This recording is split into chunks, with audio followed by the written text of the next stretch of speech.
तो दोस्तों एक बेहतरीन कॉमेडी मूवी नॉनसेंस करके हमें नेटफ्लिक्स की तरफ से हमें देखने को मिल रही है।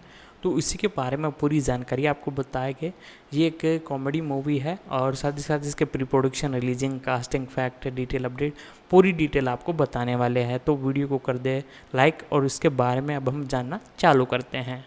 नॉनस एक आगामी अमेरिकी कॉमेडी फिल्म है जिसका निर्देशन स्टीफन चबोस्की ने किया है, जिसे लिज मैकी ने लिखा है और इसमें विंस वॉन ने अभिनय किया है।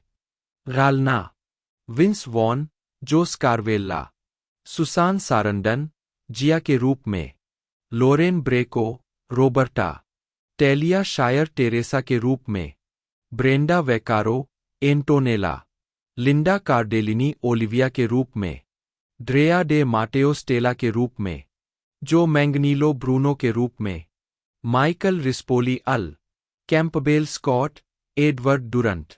उत्पादन नॉनस स्टेटन आइलैंड रेस्तरां एनोटेका मारिया के मालिक, जो स्कारवेला के जीवन पर आधारित है, जहां दादी नोना को शेफ के रूप में काम करने के लिए आमंत्रित किया जाता है।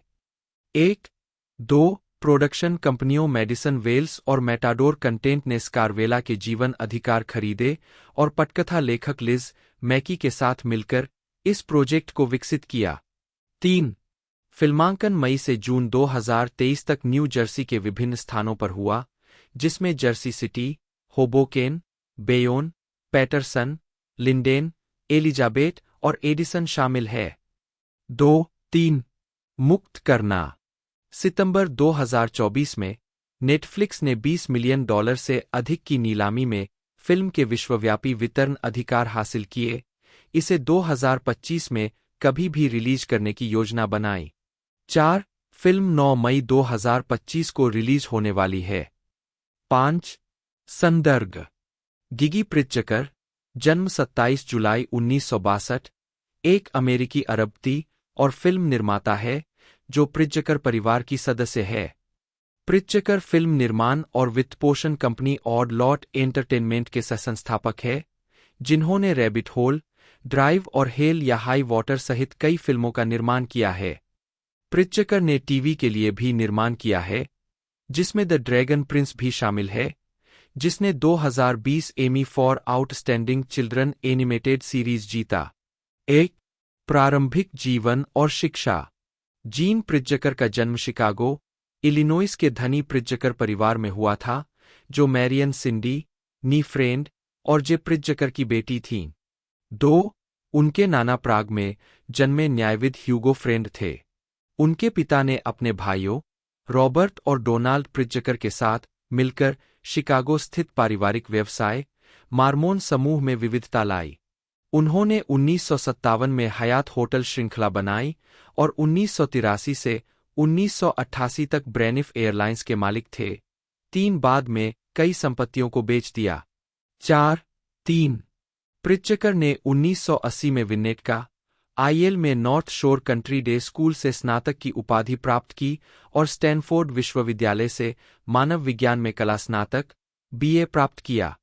5 आजीविका डॉक्यूमेंट्री फिल्म निर्माण में पाठ्यक्रम लेने के बाद 5 प्रिट्जकर ने डेबोरा डेल प्रीते के साथ मिलकर कल्वर सिटी, कैलिफोर्निया स्थित फिल्म निर्माण और वित्तपोषण कंपनी और लॉट एंटरटेनमेंट की सह स्थापना की। 3-5-6 2010 में और लॉट ने निकोल किडमैन अभिनीत फिल्म रैबिट होल का निर्माण किया और 2011 में रयान गोसलिंग अभिनीत फिल्म ड्राइव का निर्माण किया। 7 नवंबर 2013 में और लॉट ने एंडर्स गेम नामक फिल्म रिलीज की, जो हैरिसन फोर्ड के सहकलाकार थे और ऑर्सन स्कॉट कार्ड के विज्ञान कथा उपन्यास पर आधारित थी। प्रिट्जकर और उनके साथी टेड रॉलिंस कंपनी रिलेवेंट थिएट्रिकल्स का सहनेतृत्व करते हैं, जो नाटक $1 मिलियन क्वार्टेट सहित लाइव स्टेज प्रस्तुतियों का विकास और निर्माण करता है। 7 व्यक्तिगत जीवन प्रिट्जकर की शादी माइकल पुकर से हुई है। 8 और उनके 3 बच्चे हैं।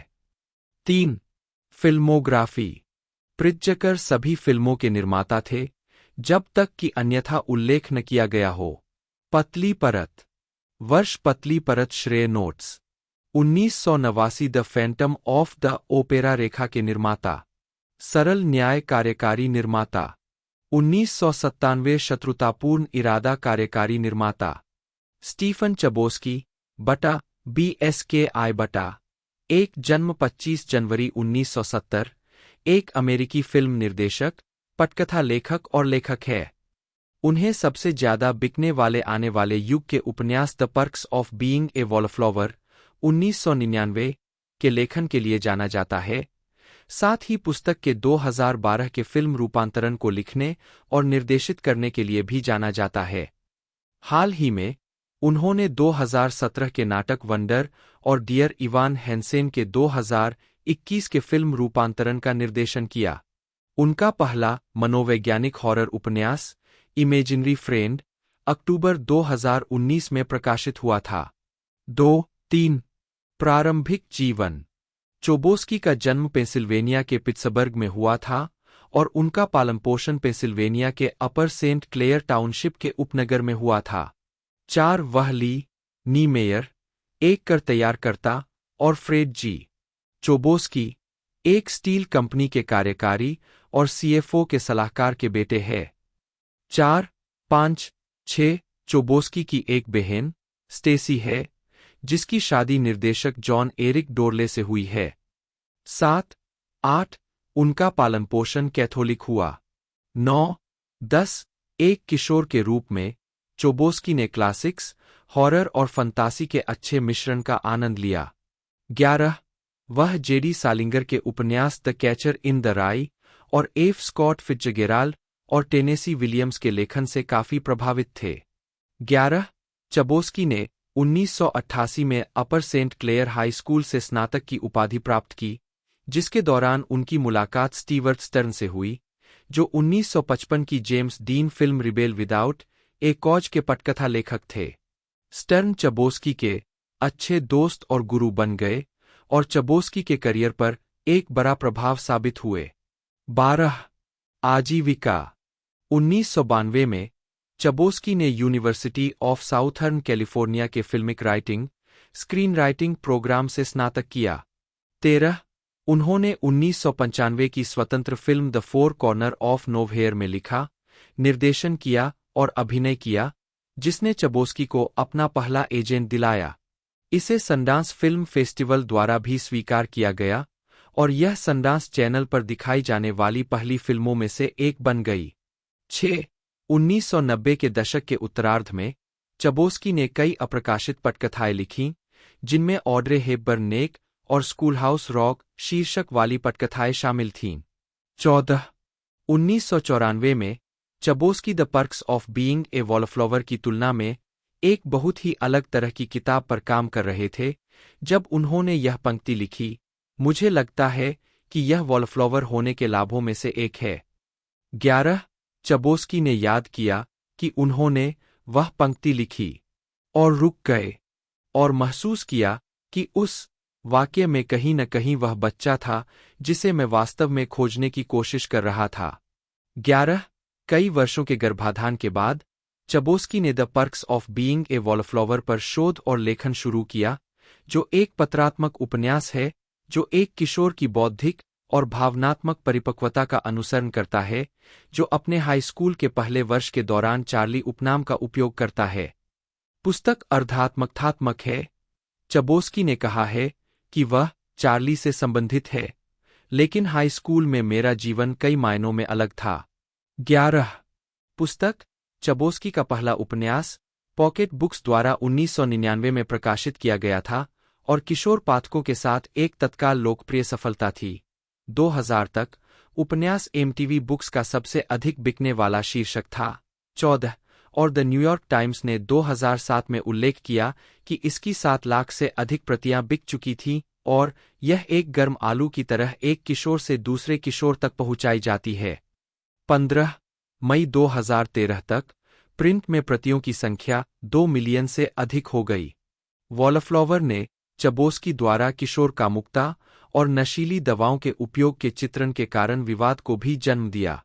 16 इस पुस्तक को कई स्कूलों में प्रचलन से हटा दिया गया है और यह अमेरिकन लाइब्रेरी एसोसिएशन की 2004, 2006, 2007, 2008, 2009, 2013, 2014, 2022, 15, 17, 18 और 2023, 19 की 10 सबसे अधिक बार चुनौती दी जाने वाली पुस्तकों की सूची में शामिल है। जुलाई 2013 में the perks of being a wallflower ने न्यूयॉर्क टाइम्स बेस्टसेलर सूची में 1 वर्ष से अधिक समय बिताया था और इसे 31 भाषाओं में प्रकाशित किया गया था। 2000 में चबोस्की ने लघु कथाओं के संकलन पीसेज का संपादन किया। उसी वर्ष उन्होंने निर्देशक जॉन शेरमैन के साथ माइकल चैबन के उपन्यास द मिस्ट्रीज ऑफ पिट्सबर्ग के फिल्म रूपांतरण पर काम किया। हालांकि यह परियोजना अगस्त 2000 तक टूट गई। 20 चबोस्की ने ब्रॉडवे रॉक म्यूजिकल रेंट के 2005 के फिल्म रूपांतरण के लिए पटकथा लिखी, जिसे मिश्रित समीक्षाएं मिलीं। 21 2005 के अंत में चबोस्की ने कहा कि वह the perks of being a wallflower का फिल्म रूपांतरण लिख रहे थे। 2000 के दशक के मध्य में चबोस्की ने अपने एजेंट की सलाह पर फिल्म के अलावा टेलीविजन में काम की तलाश शुरू करने का फैसला किया। 13 यह पाते हुए कि उन्हें टेलीविजन में काम करने वाले लोगों जिनसे वे मिले थे का आनंद मिला।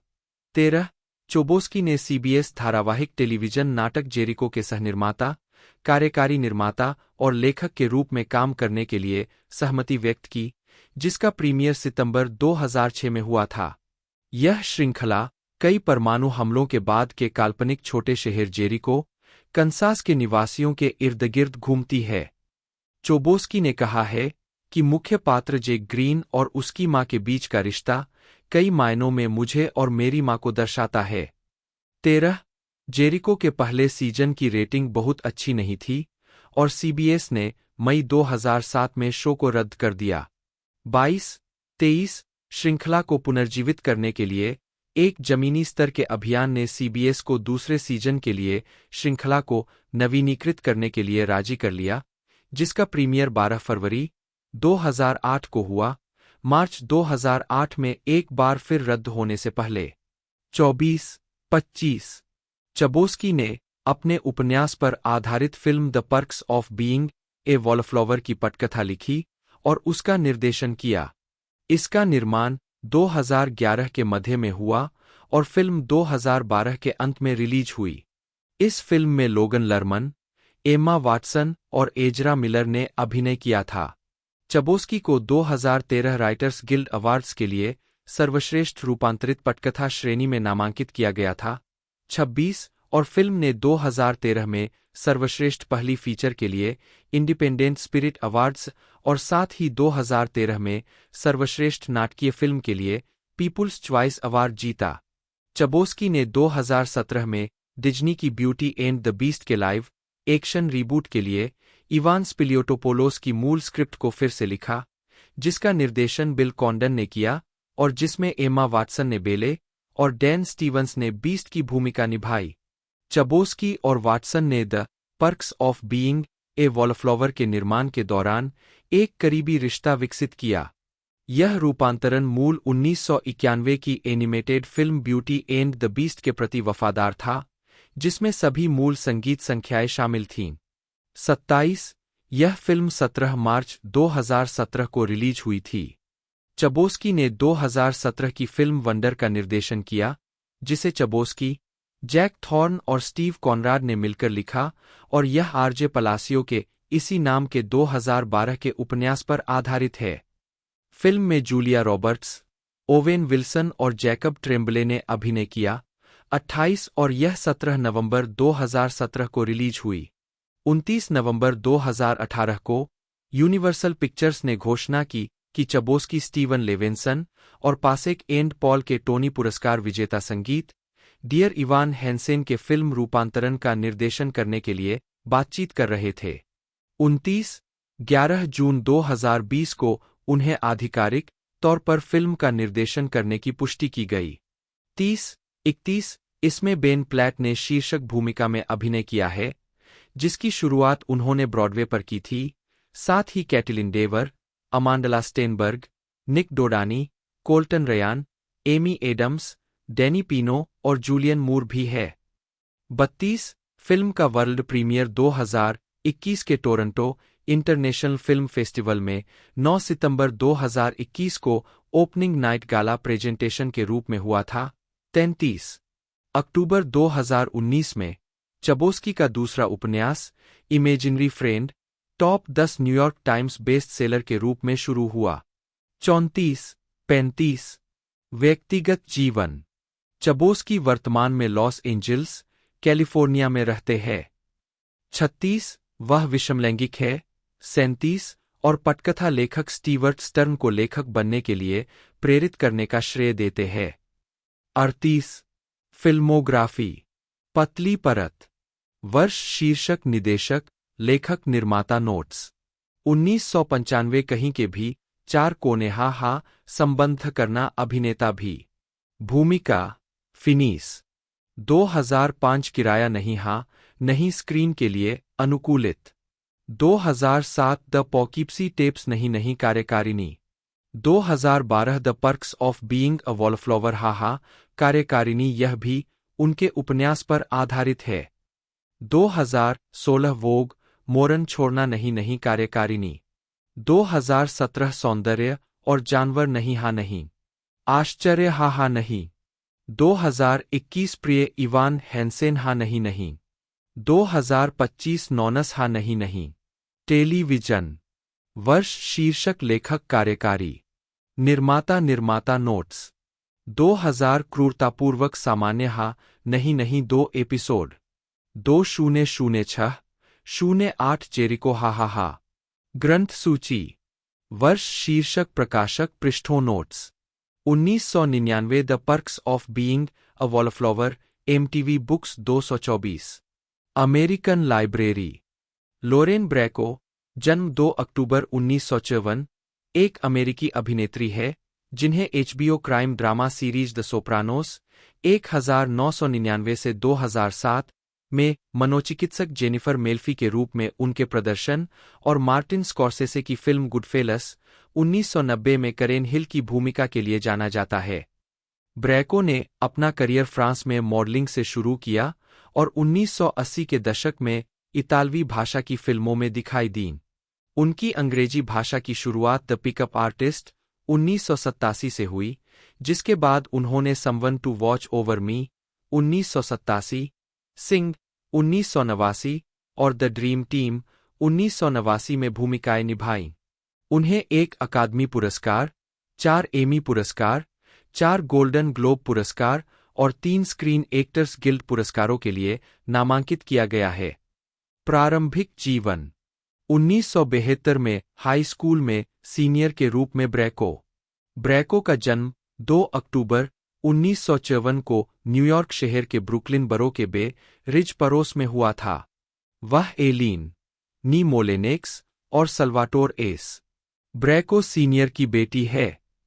उनकी एक बहन अभिनेत्री एलिजाबेथ ब्रैको और एक भाई सल्वाटोर जूनियर है। उनके पिता इतालवी वंश के थे, जबकि उनकी मां का जन्म इंग्लैंड में हुआ था और उनका कुछ फ्रांसीसी वंश था। 3-4 उनके माता-पिता द्वितीय विश्व युद्ध के दौरान मिले। 1946 में एंडोवर में शादी की। एलीन सल्वाटोर के साथ युद्ध दुल्हन के रूप में संयुक्त राज्य अमेरिका आई थीं। 5-6 ब्रैको लॉन्ग आइलैंड के हिक्सविले, न्यूयॉर्क में पलीबरी 4 चौथी कक्षा से। 7 और 1972 में हिक्सविले हाई स्कूल से स्नातक की उपाधि प्राप्त की। 8 आजीविका 1974 से 1989 प्रमुखता की ओर वृद्धि।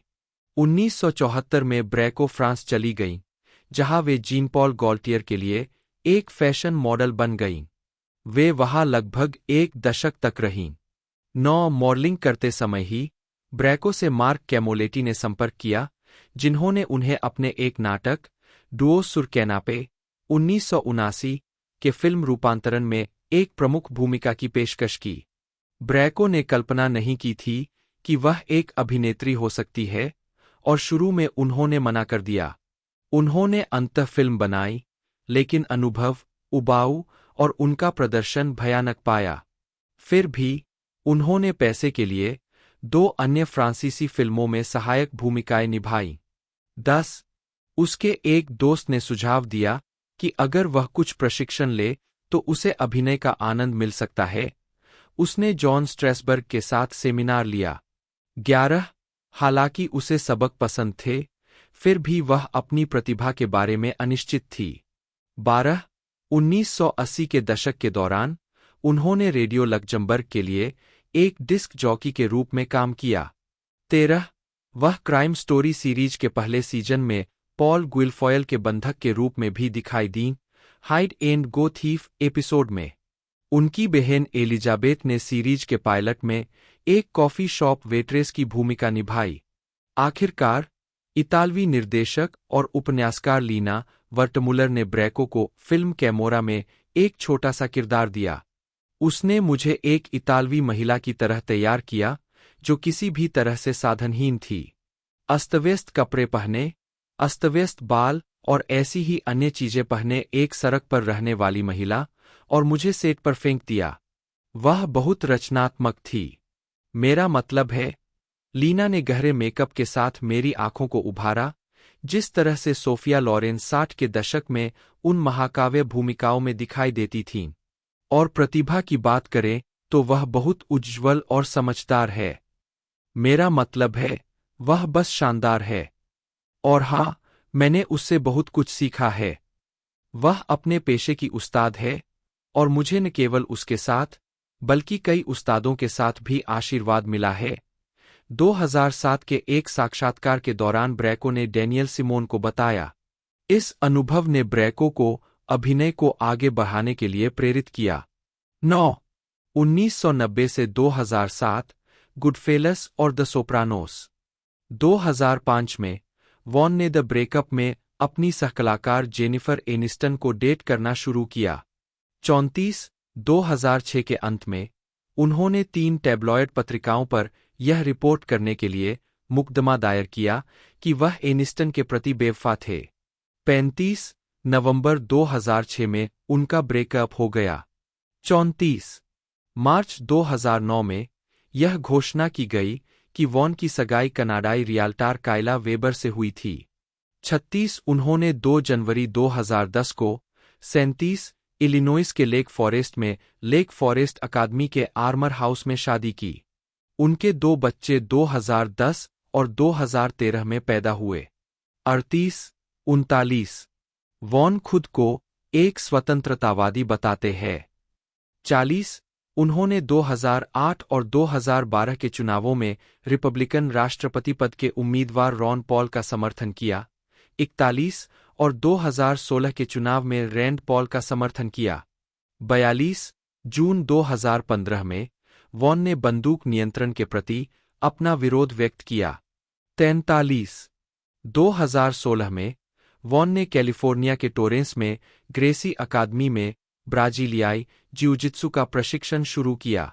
44 उन्होंने 2018 में अपनी ब्लू बेल्ट प्राप्त की।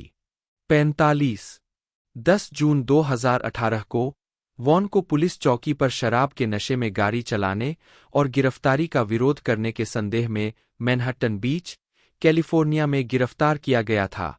46 मई 2019 में उन्हें लापरवाह ड्राइविंग के कम आरोप में दोषी ठहराया गया था, जब उन्होंने नो कॉन्टेस्ट याचिका दायर की थी। वॉन को 3 साल की परिवीक्षा की सजा सुनाई गई और 3 महीने के शराब दुरुपयोग कार्यक्रम से गुजरने का आदेश दिया गया। 47 2019 में वॉन को सेवा सदस्यों के मनोबल में उनके योगदान के लिए अमेरिकी सेना से मेधावी सार्वजनिक सेवा पदक मिला। 48 फिल्मोग्राफी पतली परत वर्ष शीर्षक भूमिका नोट्स 1991 लड़कों के लिए भील में जयकार करते सैनिक अमान्य। 1993 Rudy Jamie O'Hara Vincent Vaughn के रूप में श्रेय दिया गया। 1994 जोखिम में मैक्स नोलन। 1996 बस आपकी किस्मत Barry direct to video swingers Trent Walker. 1997 the lost world Jurassic park Nick Van Owen. टिड्डियां क्ले हेविट। 1998 ठंडी सूखी जगह रसेल डुरेल। स्वर्ग की ओर वापसी जॉन शेरिफ वोल्गेचेरेव। मिट्टी के कबूतर लेस्टर लॉन्ग। पागल नॉर्मन बेट्स। 2000 स्वर्ग के दक्षिण, पाताल के पश्चिम टेलर हेनरी, कोश FBI agent Peter Novak, prime gig Pendleton, penny-wise. 2001 बनाया रिकी स्लेड निर्माता भी, जूलैंडर ल्यूक जूलैंडर, बिना श्रेय वाला कैमियो, घरेलू अशांति रिक बार्न्स बटा जैक पार्नेल। 2003 पुराना स्कूल बर्नार्ड, बीनी कैंपबेल, मुझ तुम्हारा काम पसंद है स्टीव। 2003 से 2014 हास्य स्टारडम। 2003 की कॉमेडी ओल्ड स्कूल में वॉन के प्रदर्शन ने उनकी लोकप्रियता में इजाफा किया, जिसने उन्हें कॉमेडी फिल्मों में अग्रणी व्यक्ति के रूप में स्थापित किया। 11 वॉन ने विल फेरेल और ल्यूक विल्सन के साथ अभिनय किया। 12 फिल्म एक व्यावसायिक और आलोचनात्मक सफलता थी। 13 2004 में वॉन बेन स्टिलर के साथ बड़ी cop action comedy Starsky and Hutch और sports comedy dodgeball a true underdog story में दिखाई दिए। दोनों फिल्में व्यावसायिक हिट रहीं। द गार्जियन के फिल्म समीक्षक रॉब मैकी ने फिल्म डॉजबॉल के भीतर व्यंग्यात्मक प्रकृति की तुलना रॉब रेनर निर्देशित comedy film this is spinal tap 1984 से की और कहा कि फिल्म लगातार मजेदार बनी हुई है। 15 भूमिकाओं की इस श्रृंखला के बाद उन्हें Will Ferrell, Ben Stiller, Jack Black और ओवेन विल्सन के साथ हॉलीवुड फ्रैट पैक में से एक करार दिया गया। यह नाम अभिनेताओं के समूह को संदर्भित करता है जो अक्सर फिल्म कॉमेडी में सहकलाकार होते हैं। 17 वह 2005 की स्वतंत्र film thumbsucker, crime comedy film be cool और action comedy film Mr and Mrs Smith में दिखाई दिए। इसके अलावा 2005 में वॉन ने ओवेन विल्सन के साथ वेडिंग क्रैशर्स में अभिनय किया, जिसने यूएस बॉक्स ऑफिस पर $200 मिलियन से अधिक की कमाई की। 18 फिल्म में Rachel McAdams, Bradley Cooper, Isla Fisher और क्रिस्टोफर वॉकेन भी थे। द शिकागो रीडर के आलोचक जेआर जोन्स ने वॉन और विल्सन दोनों की केमिस्ट्री की प्रशंसा की और उन्हें बेहद मजेदार बताया। 2006 में वॉन ने जेनिफर एनिस्टन के साथ कॉमेडी ड्रामा द ब्रेकअप में अभिनय किया। द गार्जियन के रोजी वॉश ने लिखा कि यह फिल्म अधिक संतोषजनक निष्कर्ष पर पहुंचने के लिए पारंपरिक रोमकॉम के प्यारस जीत लेने के फॉर्मूले को पलट देती है।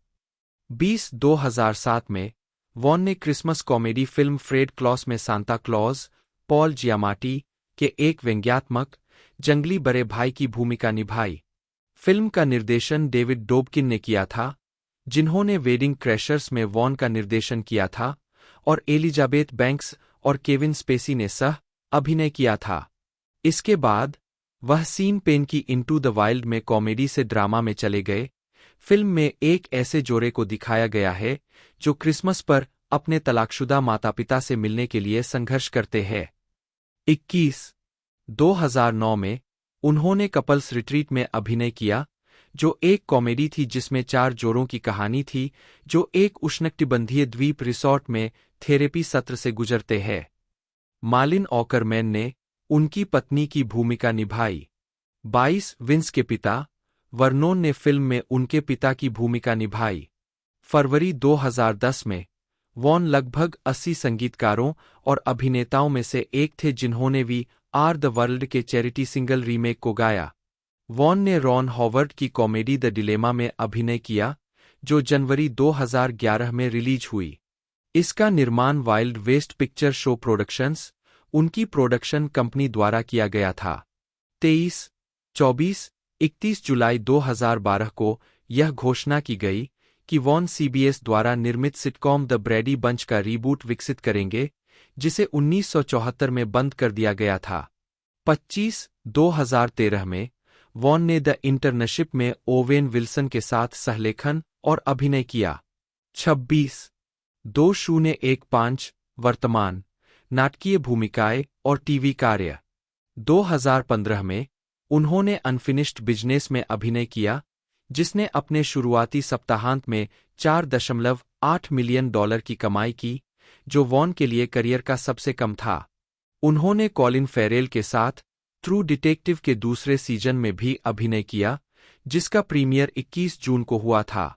2016 में उन्होंने क्राइम थ्रिलर टर्म लाइफ में अभिनय किया, जिसमें फेवरयू ने सहायक भूमिका निभाई थी और इसका निर्देशन पीटर बिलिंगसले ने किया था। 2016 में भी उन्होंने युद्ध फिल्म हैक्सॉ रिज में एक ड्रिल सार्जेंट की भूमिका निभाई।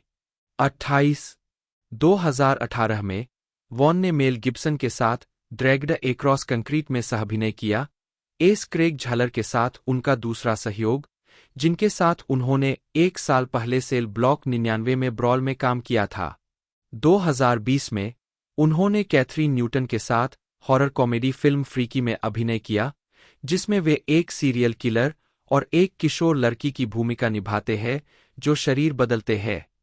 20 जनवरी 2022 को यह घोषणा की गई कि वॉन वार्नर ब्रदर्स पिक्चर्स और HBO मैक्स के लिए अपनी production company Wild West Picture Show Productions के माध्यम से पीटर बिलिंगसले, जो राल्फी के रूप में अपनी भूमिका को फिर से निभाएंगे, के साथ एक क्रिसमस स्टोरी क्रिसमस नामक 1983 की फिल्म एक क्रिसमस स्टोरी का सीक्वल बनाएंगे।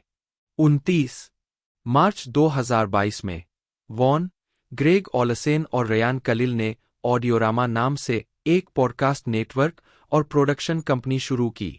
30 नेटवर्क से उपलब्ध पहला पॉडकास्ट यूथ इंक युवा खेलों पर केंद्रित है।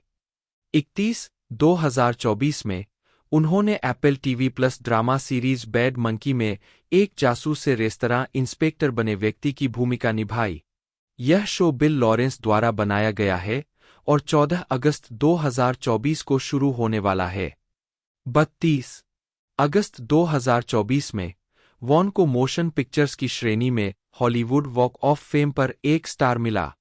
विंसेंट एंथनी वॉन, जन्म 28 मार्च 1970, एक अमेरिकी अभिनेता है। उन्हें 1990 और 2000 के दशक के अंत में कई कॉमेडी फिल्मों में मुख्य भूमिका निभाने के लिए जाना जाता है। उन्हें स्क्रीन एक्टर्स गिल्ड अवार्ड और सैटर्न अवार्ड के लिए नामांकित किया गया था।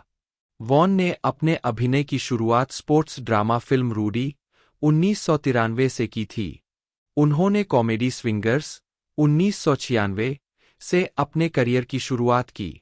उन्होंने old school 2003, dodgeball, a true underdog story 2004, wedding crashers 2005, the breakup 2006, Fred Claus 2007, four Christmas 2008, couples retreat 2009, the dilemma 2011, the internship 2013 और डिलीवरी मैन 2013 जैसी कई सफल कॉमेडी फिल्मों में अभिनय किया। उन्हें the lost world, Jurassic park 1997 में निक वैन ओवेन और साइको 1998 में नॉर्मन बेट्स की भूमिका निभाने के लिए भी जाना जाता है। उन्होंने अन्य ड्रामा फिल्मों में भी काम किया है जैसे the locusts 1997, return to paradise 1998, the cell 2000, south of haven, waste of hello 2000, domestic disturbance 2001, hacksaw ridge 2016, brawl in cell block 99 2017, dragged across concrete 2018 और फ्रीकी 2020।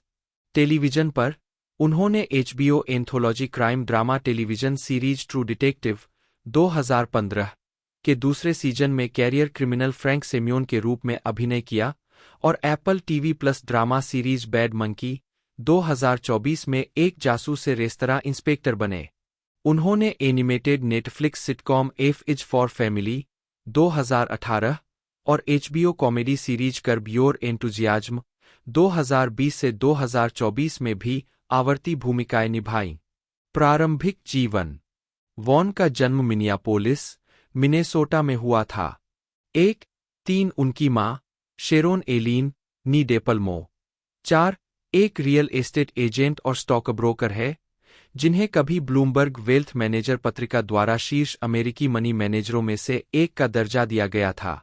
उनके पिता वर्नोन लिंडसे वॉन एक खिलौना कंपनी के लिए सेल्समैन के रूप में काम करते थे। 5 विंसेंट की कैथोलिक मां और प्रोटेस्टेंट पिता 6 ने उन्हें प्रोटेस्टेंट और कैथोलिक दोनों धर्मों में पाला। 7 उनके पास इतालवी, आयरिश, अंग्रेजी, लेबनानी और जर्मन वंश है। 8 वॉन 8 साल की उम्र तक इलिनॉइस के बफेलो ग्रोव में रहते थे। 9 लेक फॉरेस्ट में जाने के बाद उन्होंने 1988 में लेक फॉरेस्ट हाई स्कूल से स्नातक की उपाधि प्राप्त की, जहां उन्होंने फुटबॉल और बेसबॉल खेला और कुश्ती की। हालांकि उन्होंने खुद को हाई स्कूल के खेलों में एथलेटिक और बहुत औसत कहा है।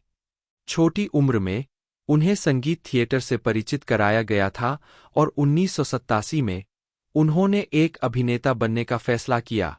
उन्होंने अपनी मां को अपने करियर की प्रेरणा के रूप में श्रेय दिया है। उन्होंने कहा, मैंने उन्हें मुश्किलों से उबरते देखा और मुझे लगा कि अगर आप किसी चीज पर कड़ी मेहनत करते हैं तो आप खुद को एक मौका दे सकते हैं। 10 आजीविका 1988 से 2002 कैरियर की शुरुआत। वॉन 2006 में 1988 में वॉन को शेवरले के एक विज्ञापन में कास्ट किया गया और उसके बाद वे हॉलीवुड चले गए। वे 1989 में टेलीविजन सीरीज चाइना बीच के सीजन में और 1990 में 3 CBS स्कूल ब्रेक स्पेशल में दिखाई दिए। उनकी पहली फिल्म भूमिका 1993 की रूडी में Notre Dame football tailback Jamie O'Hara के रूप में थी। उन्होंने जॉन फेवरो के साथ दोस्ती की, जो पहली बार अभिनेता बने थे। 2 साल बाद उन्हें 77 सनसेट स्ट्रिप के प्रस्तावित पुनरुद्धार में मुख्य भूमिका में लिया गया, जिसे नवोदित WB टेलीविजन नेटवर्क पर प्रसारित किया जाना था, लेकिन प्रारंभिक परीक्षण के बाद परियोजना का विकास बंद हो गया। 1996 में फेवरो के साथ स्विंगर्स में अपनी भूमिका तक वॉन को व्यापक सफलता नहीं मिली। इसके बाद स्टीवन स्पीलबर्ग ने 1997 की blockbuster the lost world Jurassic park में वॉन को निक वान ओवेन के रूप में कास्ट किया, जिससे उन्हें अधिक एक्सपोजर मिला। उन्होंने उसी वर्ष द लोकस्ट्स में मुख्य भूमिका के साथ इसका अनुसरण किया। 1998 में उन्होंने एनी हेचे के साथ समीक्षकों द्वारा प्रशंसित ड्रामा रिटर्न टू पैराडाइज में अभिनय किया और जेने गैरोफालो और जोकिन फीनिक्स के साथ क्ले पिजन्स में अभिनय किया। 2000 में उन्होंने जेनिफर लोपेज के साथ द सेल में अभिनय किया और 2001 में फेवरो द्वारा लिखित एक और फिल्म मेड में दिखाई दिए। वॉन ड्वाइट योकम के निर्देशन में बनी पहली film South of haven, waste of hello 2000 में भी दिखाई दिए। उन्होंने जॉन ट्रेवोल्टा के साथ थ्रिलर डोमेस्टिक डिस्टर्बेंस 2001 में भी अभिनय किया। गिगी प्रिट्जकर, जन्म 27 जुलाई 1962, एक अमेरिकी अरबती और फिल्म निर्माता है जो प्रिट्जकर परिवार की सदस्य है।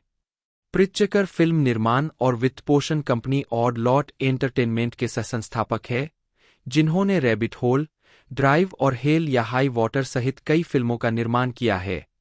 प्रिट्जकर ने टीवी के लिए भी निर्माण किया है, जिसमें द ड्रैगन प्रिंस भी शामिल है, जिसने 2020 Emmy for outstanding children animated series जीता। 1 प्रारंभिक जीवन और शिक्षा। जीन प्रिट्जकर का जन्म शिकागो, इलिनॉइस के धनी प्रिट्जकर परिवार में हुआ था, जो मैरियन सिंडी, नी फ्रेंड और जे प्रिट्जकर की बेटी थीं। 2 उनके नाना प्राग में जन्मे न्यायविद ह्यूगो फ्रेंड थे। उनके पिता ने अपने भाइयों रॉबर्ट और डोनाल्ड प्रिट्जकर के साथ मिलकर शिकागो स्थित पारिवारिक व्यवसाय मार्मोन समूह में विविधता लाई। उन्होंने 1957 में हयात होटल श्रृंखला बनाई और 1983 से 1988 तक ब्रेनिफ एयरलाइंस के मालिक थे। 3 बाद में कई संपत्तियों को बेच दिया। 3 प्रिट्जकर ने 1980 में विनेटका, आईएल में नॉर्थ शोर कंट्री डे स्कूल से स्नातक की उपाधि प्राप्त की और स्टैनफोर्ड विश्वविद्यालय से मानव विज्ञान में कला स्नातक BA प्राप्त किया। 5 आजीविका। डॉक्यूमेंट्री फिल्म निर्माण में पाठ्यक्रम लेने के बाद 5 प्रिट्जकर ने डेबोरा डेल प्रीते के साथ मिलकर कल्वर सिटी, कैलिफोर्निया स्थित फिल्म निर्माण और वित्तपोषण कंपनी और लॉट एंटरटेनमेंट की सह स्थापना की। 3, 5, 6 2010 में और लॉट ने निकोल किडमैन अभिनीत फिल्म रैबिट होल का निर्माण किया और 2011 में रयान गोसलिंग अभिनीत फिल्म ड्राइव का निर्माण किया। 7 नवंबर 2013 में और लॉट ने एंडर्स गेम नामक फिल्म रिलीज की, जो हैरिसन फोर्ड के सहकलाकार थे और ऑर्सन स्कॉट कार्ड के विज्ञान कथा उपन्यास पर आधारित थी। प्रिजकर और उनके साथी टेड रॉलिंस कंपनी रिलेवेंट थिएट्रिकल्स का सहनेतृत्व करते हैं, जो नाटक $1 मिलियन क्वार्टेट सहित लाइव स्टेज प्रस्तुतियों का विकास और निर्माण करता है। 7. व्यक्तिगत जीवन। प्रिजकर की शादी माइकल पुकर से हुई है। 8 और उनके 3 बच्चे हैं। 3. फिल्मोग्राफी। प्रिजकर सभी फिल्मों के निर्माता थे, जब तक कि अन्यथा उल्लेख न किया गया हो। पतली परत। वर्ष पतली परत श्रेय notes. 1989 the phantom of the opera रेखा के निर्माता। सरल न्याय कार्यकारी निर्माता। 1997 शत्रुतापूर्ण इरादा कार्यकारी निर्माता। 1998 रिकोशेट नदी। 2001 The Wedding Planner. 2004 Mean Creek कार्यकारी निर्माता। 2005 हरी सड़क। 2007 मरे हुए या जीवित। उपनगरीय लड़की। जिंदा दफन। 2008 मूल भावना। 2009 Green Street 2 Stand Your Ground direct to video. खुली सड़क कार्यकारी निर्माता। 2010 खरगोश का बिल। 2011 प्रादा से नादा तक। गाड़ी चलाना। 2013 तरह तरह से वापस कार्यकारी निर्माता। खत्म करने वाले का खेल। 2014 ड्राफ्ट दिवस। गुलाब जल। 2015 मोटडेके। 2016 नरक या उच्च जल कार्यकारी निर्माता। 2017 लैंडलाइन। 2019 मदरलेस ब्रुकलिन। 21 पुल। 2020 मेरा जासूस।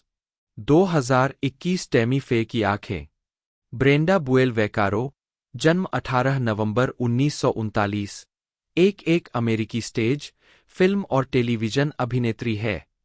आधी सदी से ज्यादा लंबे करियर में उन्हें 1 अकादमी पुरस्कार नामांकन, 3 गोल्डन ग्लोब पुरस्कार नामांकन, 1 जीतने वाला, 4 प्राइम टाइम एमी पुरस्कार नामांकन, 1 जीतने वाला और 3 टोनी पुरस्कार नामांकन मिले। प्रारंभिक जीवन। वैकारो का जन्म ब्रुकलिन, न्यूयॉर्क में इतालवी अमेरिकी माता पिता क्रिस्टीन एम और मारियो ए वैकारो, एक रेस्तरां मालिक के घर हुआ था। 2. उनका पालनपोषण डलास, टेक्सास में हुआ, जहां उनके माता पिता ने 1943 में मारियो रेस्तरां की स्थापना की। 3 और जहां उन्होंने थॉमस जेफरसन हाई स्कूल से स्नातक किया। 4. 17 साल की उम्र में वह neighbourhood playhouse school of theatre में सैनफोर्ड मीसनर के मार्गदर्शन में अभिनय का अध्ययन करने के लिए न्यूयॉर्क शहर लौट आई और 1961 की अल्पकालिक कॉमेडी एवरीबडी लव्स ओपल में ब्रॉडवे की शुरुआत की, जिसके लिए उन्होंने थिएटर वर्ल्ड अवार्ड जीता। 5. आजीविका। वैकारो की ब्रॉडवे क्रेडिट में The Affair 1962, Cactus Flower 1965, musical How Now, Dow Jones 1967, The Goodbye People 1968, The Odd Couple का फीमेल वर्जन 1985 और जेकस वीमेन 1992 शामिल है। 6. कर्कश आवाज वाली अभिनेत्री 3 बार टोनी अवार्ड के लिए नामांकित हुई है। 1 नाटक में सर्वश्रेष्ठ फीचर्ड अभिनेत्री, कैक्टस फ्लावर, 1 संगीत में सर्वश्रेष्ठ अभिनेत्री, डॉव जोन्स और 1 नाटक में सर्वश्रेष्ठ अभिनेत्री, द गुडबाय पीपल के लिए। 7. उन्हें 29 मई 1970 को लाइफ पत्रिका के कवर पर दिखाया गया था। 8. वैकारो 1969 की फिल्म मिडनाइट काउबॉय में डस्टिन हॉफमैन और जॉन वॉइट के साथ नजर आईं, जिसके लिए उन्हें सर्वश्रेष्ठ सहायक अभिनेत्री के लिए गोल्डन ग्लोब पुरस्कार के लिए नामांकित किया गया था। उन्होंने 1974 में स्टेनली क्रेमर की Judgement, The Trial of Julius and Ethel Rosenberg में एथेल रोसेनबर्ग की भूमिका निभाई और 1975 में जैकलीन सुजैन की वंस इज नॉट इनफ के फिल्म रूपांतरण में अपने अभिनय के लिए उन्हें अकादमी पुरस्कार के लिए नामांकित किया गया और सर्वश्रेष्ठ सहायक अभिनेत्री के लिए गोल्डन ग्लोब जीता। 9. 10. अतिरिक्त स्क्रीन क्रेडिट में Airport 77, Capricorn 1, The Pride of Jesse Hallam, Supergirl, The Mirror Has 2 Faces, Heart of Midnight, Zorro, The Gay Blade और डेथ वीकेंड, जिसे हाउस बाय द लेक के नाम से भी जाना जाता है, शामिल है। उनकी टेलीविजन क्रेडिट में 1976 की सीरीज सारा में शीर्षक भूमिका, कई टेलीविजन फिल्में और 1984 की अल्पकालिक सीरीज पेपर डॉल्स में एक नियमित भूमिका शामिल है। इसके अलावा Banacek, the fugitive, the defenders, Coronet blue, the name of the game, Marcus Welby, MD, McCloud, the streets of San Francisco, the love boat, saint Elsewhere, murder, she wrote, the golden girls, Columbo, touched by an angel, friends. Matt LeBlanc की Joey की मां के रूप में, the king of queen's और निप टक में अतिथि भूमिकाएं शामिल है। उन्हें 3 बार एमी पुरस्कार के लिए नामांकित किया गया और 1974 में द शेप ऑफ थिंग्स के लिए कॉमेडी वैरायटी या म्यूजिक में सर्वश्रेष्ठ सहायक अभिनेत्री का पुरस्कार जीता। 11 1980 में स्त्री स्वच्छता उत्पादों के लिए एक अभूतपूर्व वाणिज्यिक प्रस्तुति के लिए एंड्रिया मार्टिन द्वारा एसीटीवी पर वैकारों का मजाक उड़ाया गया था। 12 उन्होंने एनिमेटेड कार्टून सीरीज में जॉनी ब्रावो की मां बनी ब्रावो के लिए आवाज दी। वह द क्रिटिक पर जॉन लोविच की पूर्व पत्नी अर्देत की पहली आवाज थीं। उन्होंने द स्मर्फ्स में पॉल विंचेल के साथ गारगामेल की प्रशिक्षु स्क्रूपल के रूप में अपनी उपस्थिति दर्ज कराई। खराब स्वास्थ्य के कारण वैलेरी हार्पर को ओगुनक्विट प्लेहाउस मेन में nice work if you can get it के निर्माण से बाहर होना पड़ा, जिसके बाद वैकारों ने 4 से 15 अगस्त 2015 तक सीमित अवधि के शेष प्रदर्शनों के लिए मिलिसेंट विंटर की भूमिका संभाली। 13 उन्होंने यू डोंट नो जैक 2010 में अल पचिनो की बहन की भूमिका निभाई। उन्होंने sex and the city reboot and just like that में ग्लोरिया मार्क्वेट की भूमिका निभाई। 14 व्यक्तिगत जीवन, उन्होंने 1971 में समरट्री के सहकलाकार माइकल डगलस के साथ लगभग 7 साल का रिश्ता बनाया। 12 उन्होंने The streets of San Francisco के 2 एपिसोड में अतिथि भूमिका निभाई, टीवी अपराध नाटक जिसमें डगलस ने 1972 से 1977 तक सह-अभिनय किया। वह बारबरा स्ट्रीसैंड की दोस्त है, जब से वे दोनों 1960 के दशक की शुरुआत में ब्रॉडवे पर दिखाई दिए थे। स्ट्रीसैंड ने उन्हें द मिरर हैज 2 फेसेस में निर्देशित किया था। 15 9 फिल्मोग्राफी, पतली परत, वर्ष शीर्षक भूमिका नोट्स, 1969 यह कहा है। मॉली हिर्श नामांकित, वर्ष के नए स्टार के लिए गोल्डन ग्लोब पुरस्कार, अभिनेत्री। 1969 मिडनाइट काउबॉय शर्ली नामांकित, सर्वश्रेष्ठ सहायक अभिनेत्री के लिए गोल्डन ग्लोब पुरस्कार, मोशन पिक्चर। 1970 मुझे अपनी पत्नी से प्यार है, जोडी बरोज। 1971 घर जा रहा है, जेनी। 1972 समरट्री वनेट्टा, तालिया रोज शायर, नी कोपोला। जन्म 25 अप्रैल 1946, एक अमेरिकी अभिनेत्री है, जिन्हें द गॉडफादर ट्रिलॉजी में कोनी कोरलियोन और रॉकी सीरीज में एड्रियन पेनिनो बाल्बोआ की भूमिका के लिए जाना जाता है। द गॉडफादर पार्ट 2 और रॉकी में अपने काम के लिए शायर को क्रमशः सर्वश्रेष्ठ सहायक अभिनेत्री और सर्वश्रेष्ठ अभिनेत्री के लिए अकादमी पुरस्कार के लिए नामांकित किया गया था, और रॉकी में उनकी भूमिका के लिए ड्रामा में सर्वश्रेष्ठ अभिनेत्री के लिए गोल्डन ग्लोब पुरस्कार के लिए नामांकित किया गया था। प्रारंभिक जीवन और परिवार, शायर का जन्म न्यूयॉर्क के क्वींस के वुडहेवन सेक्शन में तालिया रोज कोपोला के रूप में 1946 में हुआ था। 2 उनके दादा दादी बर्नाल्डा बेसिलिकाटा से संयुक्त राज्य अमेरिका आए थे। 3 उनके नाना लोकप्रिय इतालवी संगीतकार फ्रांसेस्को पेनिनो नेपल्स, इटली से आकर बसे थे। 4 शायर इटालिया नी पेनिनो और अरेंजर संगीतकार कार्माइन कोपोला की इकलौती बेटी है। वह निर्देशक और निर्माता फ्रांसिस फोर्ड कोपोला और शिक्षाविद ऑगस्ट कोपोला की बहन, अभिनेता निकोलस केज और निर्देशक सोफिया कोपोला की चाची, और संगीतकार और कंडक्टर एंटोन कोपोला की भतीजी है। 5 छोटी उम्र में उनका परिवार न्यूयॉर्क के लॉन्ग आइलैंड के लेक सक्सेस में चला गया, जहां वह हाई स्कूल तक रहीं। 6 उसके 3 बच्चे हैं। उसका बेटा मैथ्यू ऑरलैंडो शायर संगीतकार डेविड शायर से उसकी पहली शादी का बच्चा है और एक निपुण टीवी लेखक और फिल्म निर्माता है। उसके अन्य बेटे अभिनेता संगीतकार जेसन और रॉबर्ट उसकी दूसरी शादी से है, जो फिल्म निर्माता जैक श्वार्टजमैन से हुई थी। 7. आजीविका। शायर ने द गॉडफादर और इसके सीक्वल में कोनी कोरलियोन का किरदार निभाया और द गॉडफादर पार्ट 2 1974 में अपने प्रदर्शन के लिए सर्वश्रेष्ठ सहायक अभिनेत्री के लिए अकादमी पुरस्कार के लिए नामांकित हुई। 6. रॉकी 1976 में रॉकी बाल्बोआ की प्रेमिका एड्रियन पेनिनो की भूमिका के लिए। 8.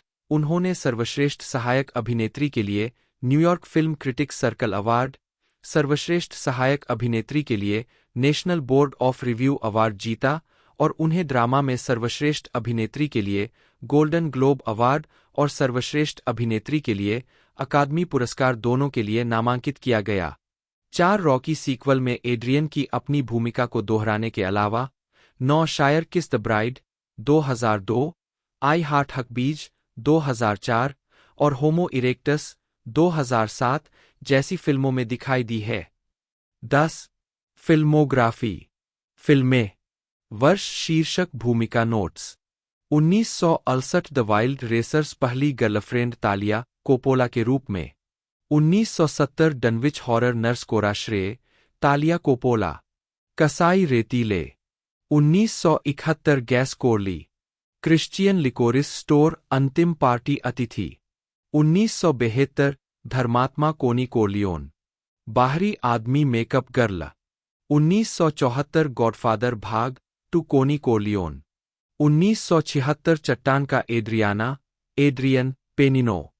ब्रैको को अपने करियर का बड़ा ब्रेक तब मिला जब उन्हें मार्टिन स्कॉर्सेसे निर्देशित क्राइम ड्रामा गुडफेलास 1990 में डकैत पत्नी करेन हिल की भूमिका की पेशकश की गई। उनके प्रदर्शन ने उन्हें सर्वश्रेष्ठ सहायक अभिनेत्री के लिए एकेडमी पुरस्कार नामांकन और सर्वश्रेष्ठ सहायक अभिनेत्री मोशन पिक्चर के लिए गोल्डन ग्लोब नामांकन दिलाया। 14. 15 उन्होंने सर्वश्रेष्ठ सहायक अभिनेत्री के लिए Los Angeles Film Critics Association Award और सर्वश्रेष्ठ सहायक अभिनेत्री के लिए Chicago Film Critics Association Award जीता। 16. 17 उनकी अन्य फिल्मों में Someone to watch over me 1987, Switch 1991, Medicine Man 1992, Radio Flyer 1992, Hackers 1995। 1997 में ब्रैको द सोप्रानोस के ऑडिशन की प्रक्रिया के दौरान डेविड चेस चाहते थे कि ब्रैको कार्मेला सोप्रानो की मुख्य महिला भूमिका के लिए ऑडिशन दें। हालांकि ब्रैको ने स्क्रिप्ट पढ़ी थी और मनोचिकित्सक जेनिफर मेल्फी की भूमिका के लिए आकर्षित हुई थी क्योंकि वह कुछ अलग करने की कोशिश करना चाहती थी और उसे लगा कि उच्च शिक्षित डॉ. मेल्फी की भूमिका उसके लिए अधिक चुनौतीपूर्ण होगी। 18 ब्रैको ने अपनी क्षमता और भूमिका निभाने की इच्छा के बारे में इतना दृढ़ता से महसूस किया कि उसने चेस के साथ एक बैठक की और उसे मेल्फी के रूप में मौका देने के लिए उससे बात की। 19 इस भूमिका ने उन्हें 1999, 2000 और 2001 में एमी अवार्ड्स में ड्रामा सीरीज में उत्कृष्ट मुख्य अभिनेत्री के लिए और 2000, 2001 और 2002 में ड्रामा में सर्वश्रेष्ठ टीवी अभिनेत्री के लिए गोल्डन ग्लोब पुरस्कारों में लगातार 3 नामांकन दिलाए। वह 1999 और 2001 में एमीज में और 2000 में गोल्डन ग्लोब्स में अपनी सहकलाकार एडी फाल्को से हार गईं। 20 उन्हें 2007 के एमी अवार्ड्स में ड्रामा सीरीज में उत्कृष्ट सहायक अभिनेत्री के लिए फिर से नामांकित किया गया था और इस तरह उन्हें पुरस्कार के लिए द सोप्रानोस की उनकी सहकलाकार एडा टर्टुरो के खिलाफ खड़ा किया गया था। 21 2008 वर्तमान ब्रैको स्ट्रेटअप ब्रांड्स एलएलसी के सहयोग से ब्रैको वाइन के मालिक है। 22 उनकी वाइन की लाइन 2006 में ब्रावो के शो टॉप शेफ के सीजन 1 के समापन पर प्रदर्शित की गई थी। वह शो के 2 एपिसोड के समापन के लिए अतिथि जज के रूप में दिखाई दी। 23 और टॉप शेफ ऑल स्टार्स में एक विशेष जज के रूप में An Offer They Cannot Refuse नामक एपिसोड में, जिसमें इतालवी व्यंजन शामिल थे। 24 ब्रैको बॉबी फ्ले के साथ थ्रोडाउन के सीजन 6 के एपिसोड में भी दिखाई दिए, रेवियोली थ्रोडाउन के लिए अतिथि जज के रूप में। 25 2010 से 2016 तक ब्रैको ने टीएनटी क्राइम ड्रामा रिजोली एंड आइल्स में एंजेला रिजोली के रूप में सहअभिनय किया। उद्धरण वांछित 2016 की शुरुआत में ब्रैको ने शोटाइम कॉमेडी सीरीज डाइस में टोनी के रूप में एक आवर्ती भूमिका निभाई थी। 26 2017 से 2018 में उन्होंने CBS police drama series blue bloods में मेयर मार्गरेट डटन के रूप में 5 एपिसोड की आवर्ती भूमिका निभाई थी। 27 इसके अलावा 2020 में ब्रैको ने एचजीटीवी डॉक्यूमेंट्री टेलीविजन श्रृंखला माई बिग इटालियन एडवेंचर में अभिनय किया। सांबुका डी सिसिलिया में शूट की गई। इसने एक 200 साल पुराने घर के जीर्णोद्धार की कहानी बताई, जिसे उन्होंने वाया गुग्लिल्मो मार्कोनी में €1 में खरीदा था। 28, 29, 30, 31, 32 2022 में ब्रैको ने रॉबर्ट जेमेकिस की पिनोचियो की रीमेक में काम किया, जहां उन्होंने सोफिया द सीगल की आवाज दी। 33 2023 में ब्रैको ने वहीद अलक्वास्मी की पहली फिल्म जैकीर में मेरिल के रूप में अभिनय किया, जो मेम्फिस, टेनेसी में गरीबी में रहने वाले एक सीरियाई शरणार्थी की ओपियोइड की लत वाली पड़ोसी है। 34 व्यक्तिगत जीवन। ब्रैको ने 1979 में फ्रांसीसी डेनियल गुएरार्ड से शादी की। 1982 में उनका तलाक हो गया। उनकी एक बेटी है, अभिनेत्री मार्गो गुएरार्ड। 36 ब्रैको अभिनेता हार्वे कीटेल के साथ 12 साल के रिश्ते में थीं, जिनसे उनकी मुलाकात पेरिस में रहने के दौरान हुई थी। उनकी एक बेटी है, स्टेला कीटेल, जन्म 1985। ब्रैको और कीटेल ने स्टेला की कस्टडी के लिए लंबी लड़ाई लड़ी, जिसके परिणामस्वरूप ब्रैको को अवसाद हुआ और $2 मिलियन का कानूनी शुल्क देना पड़ा। 37 38 ब्रैको की दूसरी शादी 1994 में अभिनेता एडवर्ड जेम्स ओल्मो से हुई थी। 2002 में उनका तलाक हो गया। 36 ब्रैको शोटोकन कराटे का अभ्यासी है। 38 2015 में उन्होंने एक सेल्फ हेल्प बुक लिखी, to the fullest, the clean up your act plan to lose weight, rejuvenate and be the best you can be. 39 Joseph Michael Manganiello बटा MENLO बटा मैंग GNEL O इतालवी MANGELLO निपोलिटन MANGELL, जन्म 28 दिसंबर 1976, एक अमेरिकी अभिनेता है। उनका पेशेवर फिल्मी करियर तब शुरू हुआ जब उन्होंने सैम रेमी की स्पाइडरमैन में फ्लैश थॉम्पसन का किरदार निभाया। उनकी ब्रेकआउट भूमिका HBO सीरीज ट्रू ब्लड के 5 सीजन में वेयरवोल्फ एल्काइड हरवॉक्स की थी। उन्हें magic Mike XXL, Peewee's big holiday, what to expect when you are expecting, sabotage और रैम्पेज जैसी फिल्मों में उनकी भूमिकाओं के लिए भी जाना जाता है। 2013 के अंत में वह एक प्रकाशित लेखक बन गए जब उनकी पहली पुस्तक इवोल्यूशन साइमन एंड शूस्टर की गैलरी बुक्स द्वारा जारी की गई थी। उनके निर्देशन की शुरुआत 2014 में डॉक्यूमेंट्री फीचर ला बेयर के साथ हुई, जिसका उन्होंने निर्माण और वित्त पोषण भी किया। उन्हें How I Met Your Mother में ब्रैड मॉरिस की भूमिका के लिए भी जाना जाता है। वह कई चैरिटी के साथ सक्रिय है, मुख्य रूप से पिट्सबर्ग का UPMC चिल्ड्रेंस हॉस्पिटल, जिसके लिए वह न्यासी मंडल में कार्य करते हैं। प्रारंभिक जीवन। मैंगनीलो का जन्म पेंसिल्वेनिया के पिट्सबर्ग में सुसान और चार्ल्स मैंगनीलो के घर हुआ था। 2 उनकी मां क्रोएशियाई, जर्मन और अर्मेनियाई वंश की है। 3 4 5 मैंगनीलो के पिता का जन्म बोस्टन के बाहर मैसाचुसेट्स में हुआ था। 6 जो मैंगनीलो का पालन पोषण माउंट लेबनान, पेंसिल्वेनिया में हुआ था।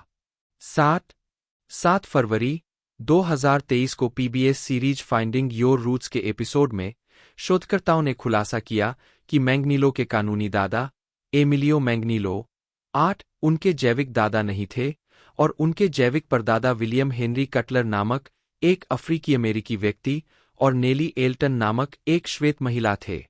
उनके जैविक दादा कटलर और एल्टन के 3 मिश्रित नस्ल के अफ्रीकी अमेरिकी बेटों में से एक थे। 9.6 इस जानकारी का उपयोग करते हुए शोधकर्ताओं ने मैंगनीलो के पैतृक वंश का पता उनके परदादा प्लेटो टर्नर से लगाया, जो एक अफ्रीकी गुलाम थे जिन्हें मैसाचुसेट्स में गुलामी समाप्त होने से पहले मुक्त कर दिया गया था और जो अमेरिकी क्रांति के दौरान कॉन्टिनेंटल आर्मी के लिए लड़ने गए थे। 6.8 मैंगनीलो की नानी तेरविज रोज दारकजियन 9 अर्मेनियाई नरसंहार की उत्तरजीवी थीं, जहां उनके पति और उनके 7 बच्चे मारे गए थे। दारकजियन का 8वां बच्चा, एक शिशु, यूफ्रेट्स नदी के पार दारकजियन के भागने के दौरान डूब गया।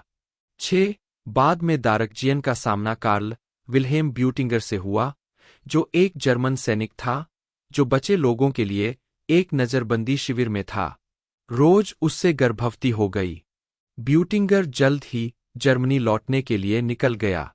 उसने अपनी जर्मन पत्नी और बच्चों के साथ वहां अपना जीवन फिर से शुरू किया और रोज दारकजियन को फिर कभी नहीं देखा।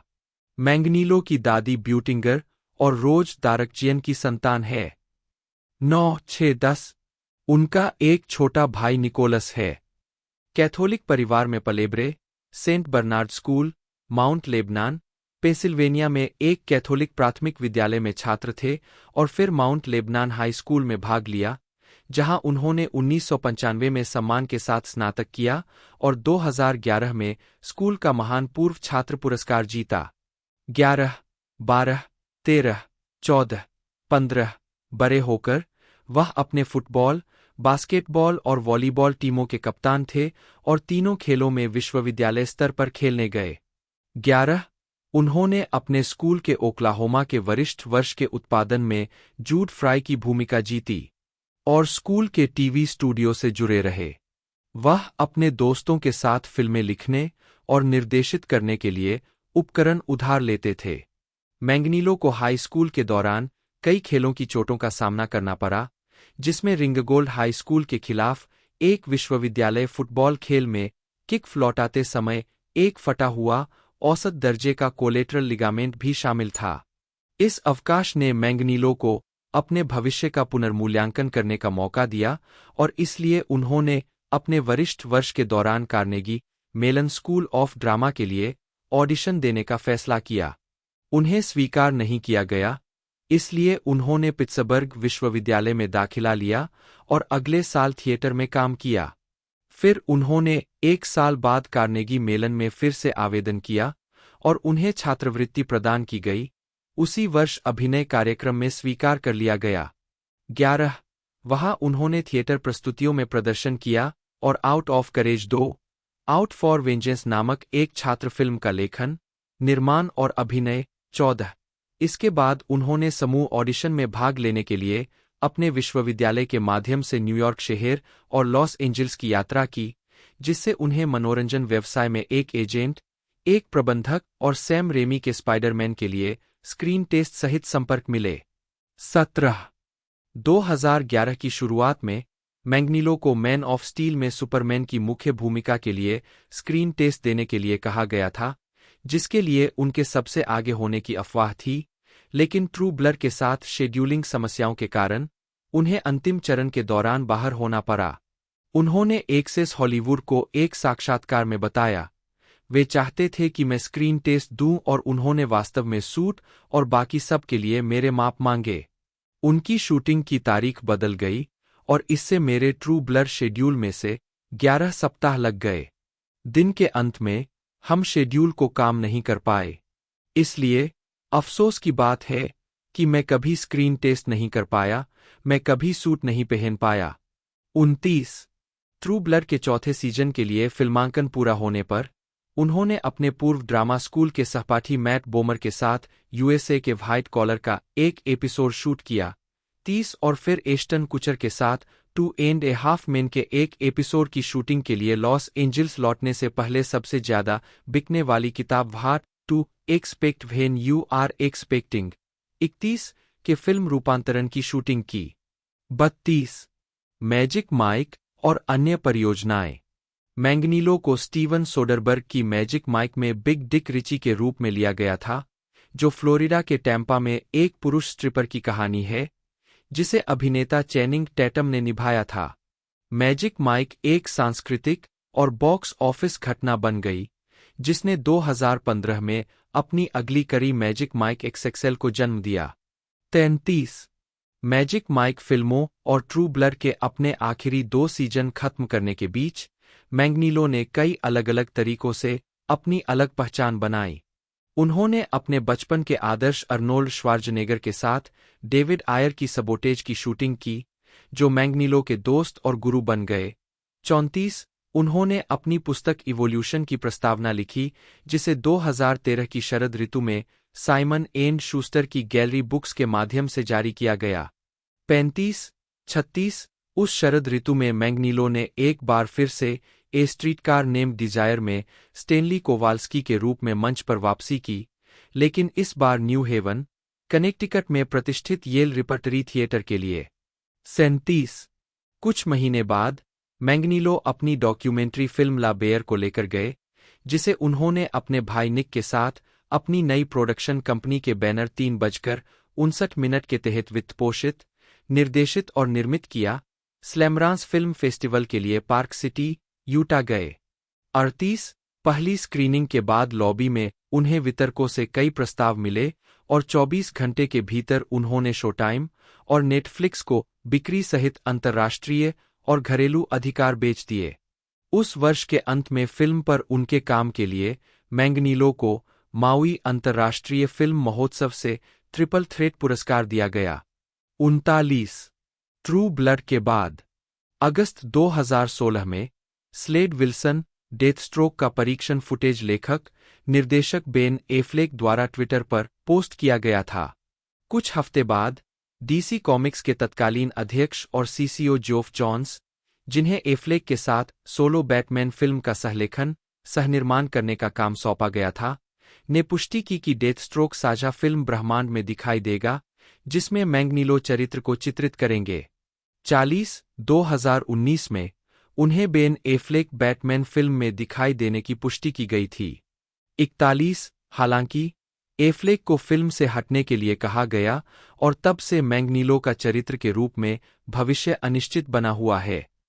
2017 में मैंगनीलो ने documentary Pittsburgh is home, the story of the penguins के कथावाचक के रूप में एमी जीता।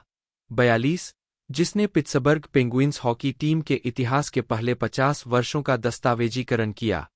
43 डंजन्स और ड्रैगन बटा फंतासी। पिछले कुछ वर्षों में मैंगनीलो ने एक लेखक, आधिकारिक राजदूत और भुगतान सलाहकार के रूप में डंगन और ड्रैगन के साथ बड़े पैमाने पर काम किया है।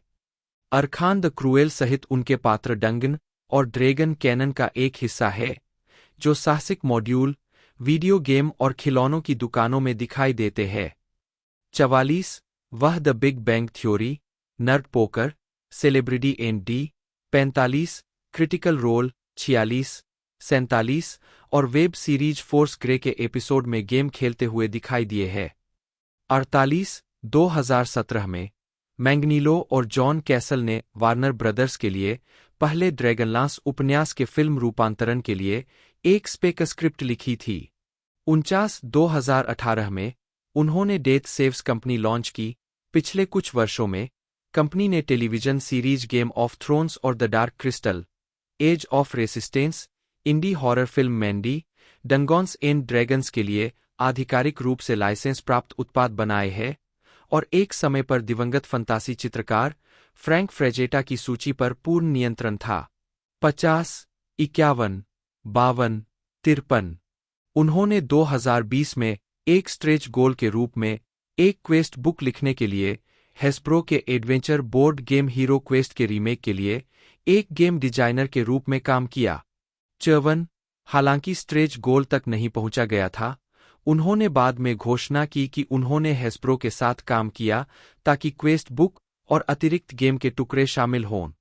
55 अक्टूबर 2022 में हैस्ब्रो के ईवन ने घोषणा की कि मैंगनीलो को उनके 3 59 बैनर के तहत सहनिर्देशक काइल न्यूमैन और उनके भाई और निर्माता पार्टनर निक के साथ डंगन और ड्रैगन के इतिहास के बारे में पहली आधिकारिक डॉक्यूमेंट्री का निर्देशन और निर्माण करने के लिए चुना गया है, जिसे 2024 में खेल की 50वीं वर्षगांठ के दौरान रिलीज किया जाएगा। 57 व्यक्तिगत जीवन। मैंगनीलो पिट्सबर्ग स्टीलर्स के आजीवन प्रशंसक है।